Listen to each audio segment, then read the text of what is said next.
দক্ষিণ ২৪ পরগনা জেলার বৌরু সমবায় কৃষি উন্নয়ন সমিতির ৪৯টি আসনে ভোট হবে আগামী ৯ মার্চ। বৃহস্পতিবার তৃণমূল কংগ্রেসের পক্ষ থেকে সমস্ত আসনের প্রার্থীদের মনোনয়নপত্র জমা দিয়ে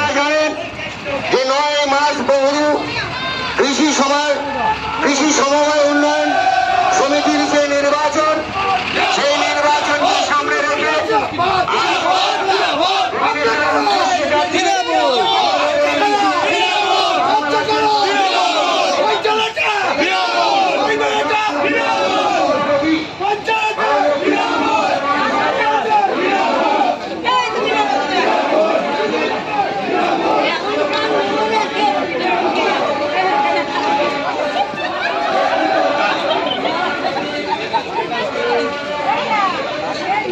আগে কিন্তু অর্পণ করেছিল তার থেকে